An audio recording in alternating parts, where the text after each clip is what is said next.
Buen día.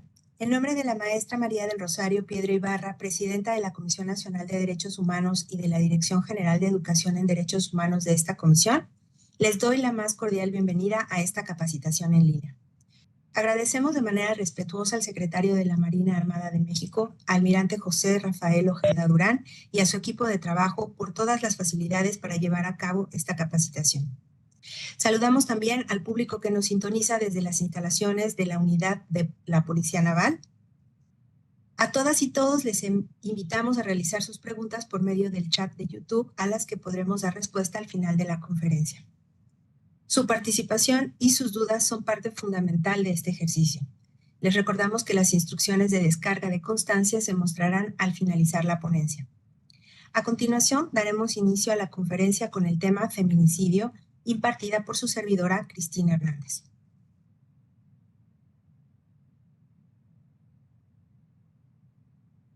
Muy bien, pues el objetivo de la sesión de hoy es proporcionar a todas las personas que participan hoy con nosotros a una comprensión integral del feminicidio. Vamos a analizar sus definiciones, sus causas, consecuencias y el marco jurídico de actuación aplicable, con el fin de que sean capaces de identificar, prevenir y abordar este fenómeno de manera efectiva y con perspectiva de género. Primero, definamos la violencia feminicida. La violencia feminicida es una forma extrema de violencia de género que se dirige específicamente contra mujeres. Se trata de una violencia sistemática y estructural que puede culminar en el feminicidio, es decir, el asesinato de mujeres por razones de género. La violencia feminicida conlleva una serie de actos de violencia física, sexual, psicológica y económica que las mujeres pueden sufrir a lo largo de toda su vida y que puede escalar hasta el asesinato. De esta definición encontramos varios elementos a resaltar. Primero, es un delito que se destina a mujeres por razón únicamente de serlo. Es una violencia estructural que no es espontánea, sino que en la mayoría de los casos se trata de una violencia final que inició con otra violencia igualmente grave y que al final condujeron al perpetrador al asesinato. En nuestro país, este delito está tipificado desde 2012 y atendió a una serie de antecedentes históricos que reflejan una evolución en la lucha contra la violencia de género y el reconocimiento de la gravedad de este problema. A continuación, revisaremos algunos de los antecedentes históricos del reconocimiento del feminicidio como un delito grave en nuestro país.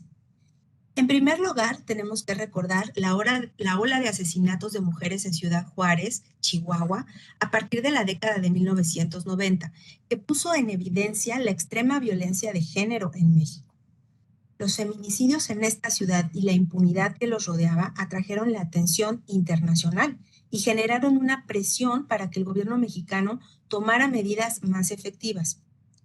Las muertes de las mujeres en Ciudad Juárez representan un capítulo oscuro y significativo en la historia de México, destacando por el grado y nivel de violencia y por la impunidad. Les voy a contar un poco la historia de este fenómeno en Ciudad Juárez. A inicio de la década de 1990, en Ciudad Juárez empezaron a acontecer una serie de hallazgos de víctimas que en su mayoría eran mujeres jóvenes y de escasos recursos, muchas de las cuales eran trabajadoras de la maquila en la región. Aunque las cifras no son exactas, algunas estimaciones señalan que en Ciudad Juárez fueron asesinadas cerca de 370 mujeres entre 1993 y 2003. Las características de estos crímenes eran comunes. La violencia llevaba un patrón. Estas víctimas habrían sido secuestradas, posteriormente torturadas y violadas y luego asesinadas. Sus cuerpos eran frecuentemente encontrados en baldíos, desiertos o zonas despobladas.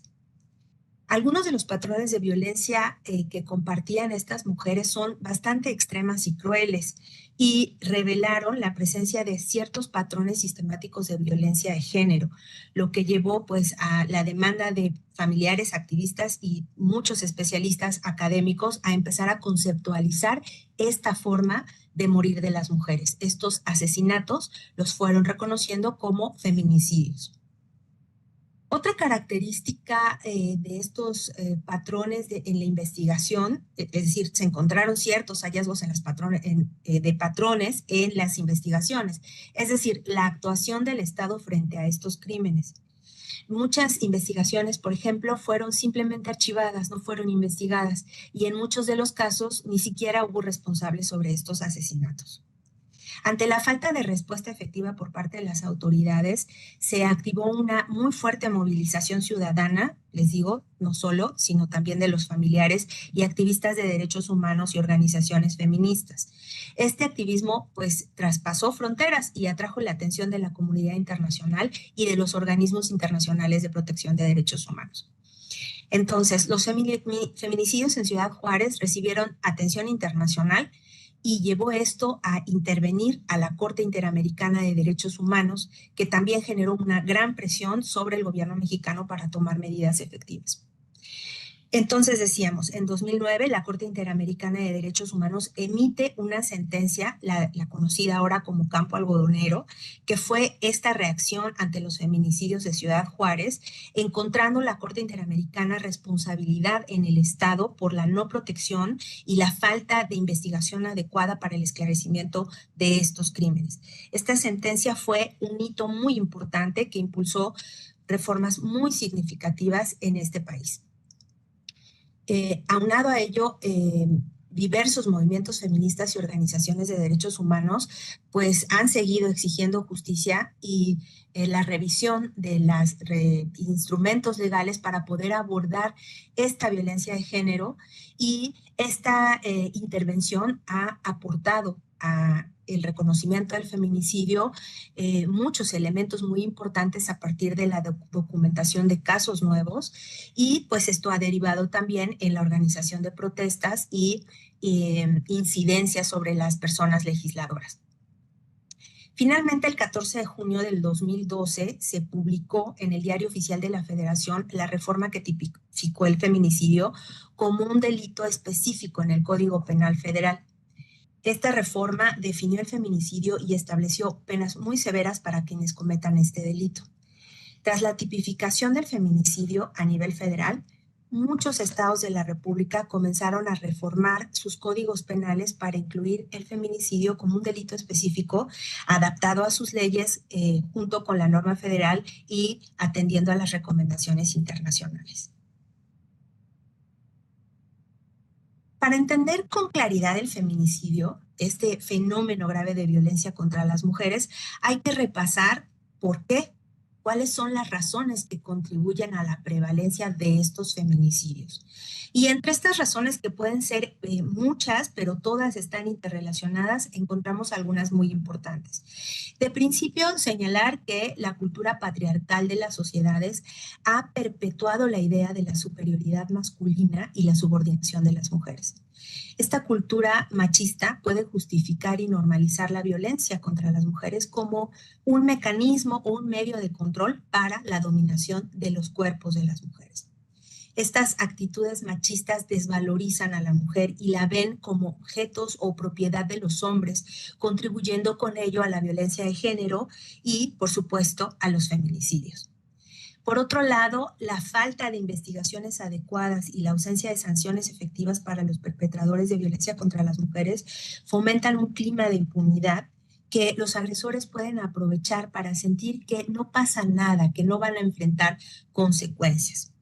Y también está, por otro lado, pues una revelada ineficacia o ineficiencia en el sistema judicial debido a muchos factores como la corrupción o la falta de capacitación adecuada de funcionarios judiciales en temas de género, que contribuyen a la falta de justicia a las víctimas.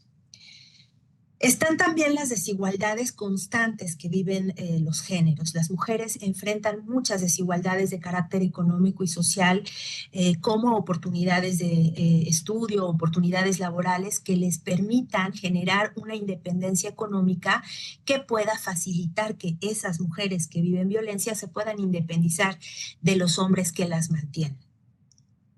Esta falta de acceso, les decía yo, a las posibilidades de liberación económica, pues derivan de una falta de acceso a la educación y que limita con esto las posibilidades laborales de las mujeres y aumenta la dependencia a estos hombres violentos.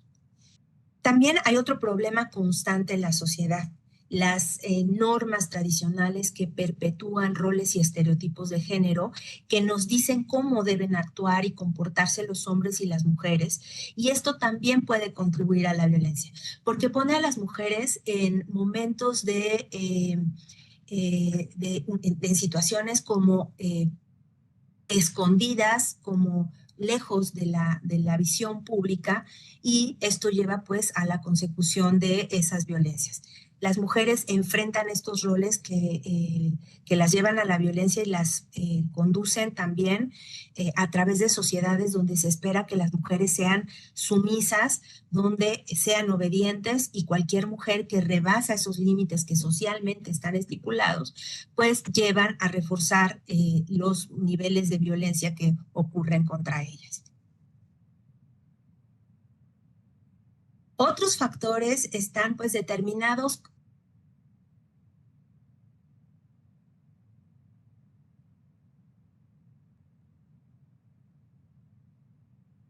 eh, los feminicidios ocurren a menudo por personas que ya tienen antecedentes, pues a veces de abusos y traumas propios de sus vidas y desde su infancia, y esto puede contribuir a sus comportamientos violentos. También esta imagen de las relaciones de dependencia emocional que conocemos como relaciones tóxicas pueden contribuir a escalar la violencia contra las mujeres, porque los hombres suelen sentir que tienen la propiedad o el control sobre sus parejas. Hemos también, como un elemento sociocultural, normalizado la violencia. En algunas culturas la violencia de género puede ser vista como una forma incluso aceptable de resolver conflictos o de expresar emociones, ¿no? Y esto impacta particularmente a niñas, niños y mujeres. Y hay otro elemento adicional en estos factores socioculturales que son retroalimentados o alimentados por la representación de las mujeres en los medios de comunicación, que a veces glorifican la violencia de género y pueden influir en la percepción y comportamiento tanto de los hombres que violentan como de las mujeres en posiciones de sumisión y por lo tanto de desventaja. Hay otros factores también de carácter institucional y político, como la ausencia de políticas públicas efectivas para prevenir y combatir la violencia de género y la falta de recursos para implementar esas políticas. Estos son dos elementos muy importantes para combatirlo, y que de no tenerlos, pues hacen que prevalezcan estos feminicidios. La debilidad del Estado de Derecho, decíamos, la corrupción muchas veces dentro de las instituciones encargadas tanto de la impartición de justicia como de las corporaciones de seguridad, también pueden permitir que la violencia de género florezca. Y además vivimos entornos de alta violencia y criminalidad.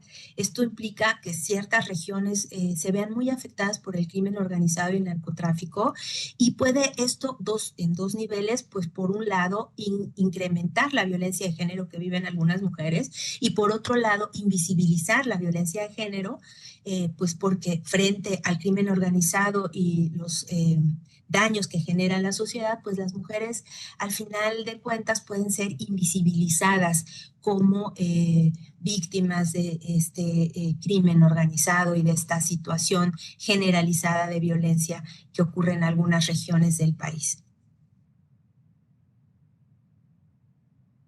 Bueno, ahora vamos a repasar un poco las consideraciones que tiene el Código Penal sobre el delito de feminicidio, que señalan que comete el delito de feminicidio aquel que prive de la vida a una mujer por razones de género. ¿Y cuáles serían esas razones de género manifiestas en el delito? Bueno, el Código Penal reconoce todos estos que voy a revisar a continuación. Primero, la presencia de signos de violencia sexual de cualquier tipo. Por otro lado, a la víctima también se le pueden encontrar lesiones infligidas degradantes, como rasgamientos vaginales, mordidas en los pezones, en fin, algunas violencias que se pueden denotar en las investigaciones de los propios feminicidios que ocurrieron tanto antes de la privación de la vida de la persona como posteriores, y estos pueden incluir actos de necrofilia. Además, existen también antecedentes sobre violencia familiar o laboral o escolar que hayan podido vivir estas mujeres en todos los aspectos de su vida. Y estos elementos pues también son considerados en la tipificación. También se considera que hayan existido entre el sujeto activo, es decir, el victimario y la víctima, una relación de carácter sentimental, afectivo o de confianza. Y esto implica que puede tratarse de un familiar, de su pareja sentimental, pero también de algún compañero de trabajo o incluso a veces jefes. Y otro elemento más es que también existen datos que pueden revelar que hubo amenazas relacionadas con el hecho delictivo, es decir, con el feminicidio, como acoso o lesiones incluso que la víctima pudo haber recibido de parte del victimario. Un elemento más que considera el Código Penal que puede utilizarse para reconocer el feminicidio es que la víctima haya sido incomunicada, cualquiera que sea el tipo previo a la privación de la vida, y que el cuerpo de la víctima siempre terminaría siendo expuesto o exhibido en un espacio público. Bajo estas circunstancias, el Código Penal señala que a quien comete el delito de feminicidio se le podrán imponer de 40 a 60 años de prisión y de 500 a 1000 días de multa. Además de las sanciones descritas en este párrafo, el juez ordenará la reparación del daño conforme a lo dispuesto en la Ley General de Víctimas. Y cuando no se acredite alguna de las circunstancias referidas en este artículo, el hecho podrá calificarse como homicidio y se aplicará lo previsto en el artículo 302 y demás relativos a este código. Las razones establecidas en el Código Penal para tipificar el feminicidio están diseñadas para identificar y sancionar la violencia de género en su forma más extrema. Hay que señalar que algunas de estas que acabamos de revisar son o devienen de patrones de asesinatos de las mujeres en Ciudad Juárez, pero también de los casos que posteriormente ocurrieron. Por ejemplo, la violencia sexual que revela un crimen de que no solo fue un simple asesinato, sino que al incluir un componente de violencia de género, dirigido, es decir, hacia la mujer, pues que ésta puede presentar lesiones o mutilaciones que pueden degradarla tanto antes, decíamos, como después de su muerte. Y que revela también una forma muy violenta de muerte, muy agresiva, muy dolorosa, que puede ser la manifestación de una sistemática vinculación y relación con las mujeres a partir del odio o el desprecio que tiene siempre la intención de menospreciarla, dominarla y someterla.